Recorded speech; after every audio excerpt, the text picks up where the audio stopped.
হেমাংগ ঠাকুৰীয়া ডাঙৰীয়া, সন্মানীয় বিধায়ক ডক্টৰ কমলাকান্ত কলিতা ডাঙৰীয়া, সাধাৰণ সম্পাদক অসম গণ পৰিষদ, প্ৰাক্তন বিধায়ক শ্ৰী সোণাৰাম ৰাভা ডাঙৰীয়া, হিমাংশু বৈশ্য ডাঙৰীয়া, হিৰণ্য দাস ডাঙৰীয়া, অনুপ মেধি ডাঙৰীয়া, মুকুতা দাস ডাঙৰীয়া, জ্যোতিপ্ৰসাদ দাস ডাঙৰীয়া, ৰমাকান্ত ৰাভা ডাঙৰীয়া, আমাৰ মাজত উপস্থিত অপৰাজিতা ভূঞা ডাঙৰীয়ানী, দীপেন কলিতা ডাঙৰীয়া, সুনীতা চাংকাকতি ডাঙৰীয়ানী, ৰীণা দাস ডাঙৰীয়া, নীলোপম দাস ডাঙৰীয়াকে আদি কৰি মঞ্চত উপবিষ্ট বিশিষ্ট ব্যক্তিসকল, বাবা এইখিনিত লৈ গাড়ীখনৰ কাষত মই যাওঁতে মাত দি যাম, যা তই নানিলেও হ'লহেঁতেন মিটিঙত দে।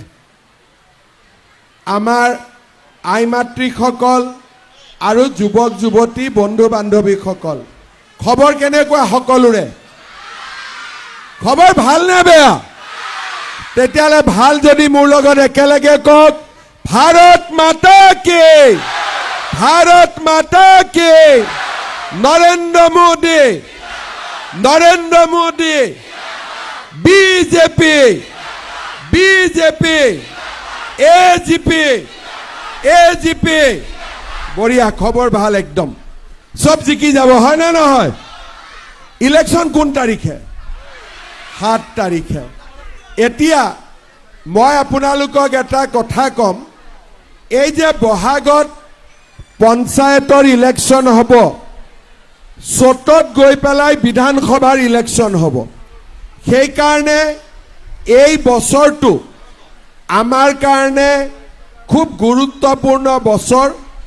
ভোট দিয়াৰ আগতে ভাবি চিন্তি আমি কি কৰিলে দেশৰ মংগল হ'ব, ৰাইজৰ মংগল হ'ব, তাকে চিন্তা কৰি আমি সকলোৱে ভোট দিব লাগিব।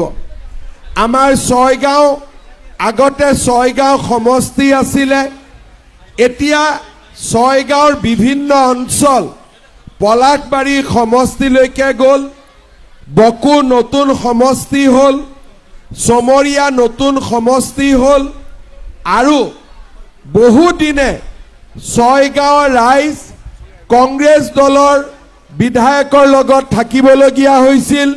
মই ভাবোঁ যে এইবাৰ আপোনালোকে বিজেপি দলক আপোনালোকক সেৱা কৰিবলৈ সুযোগ দিব, দিবনে নাই? পাক্কা দিব?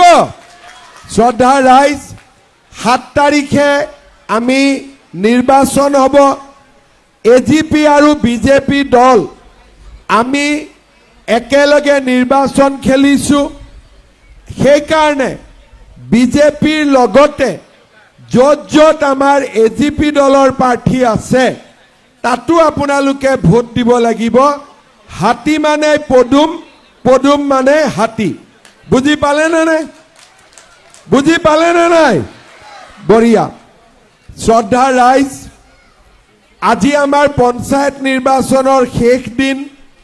ইয়াৰ পিছত মই জাগিৰোডত যাব লাগিব আৰু যোৱা 20 তাৰিখৰ পৰা মই অসমৰ প্ৰায়বোৰ জিলালৈ গৈ ৰাইজৰ লগত কথা পতাৰ সুযোগ পালোঁ আৰু এটা কথা স্পষ্ট যে শদিয়াৰ পৰা ধুবুৰীলৈ, শিলচৰৰ পৰা জোনাইলৈ ৰাইজে বিজেপি দলক সমৰ্থন কৰে, নৰেন্দ্ৰ মোদী ডাঙৰীয়াক সমৰ্থন কৰে।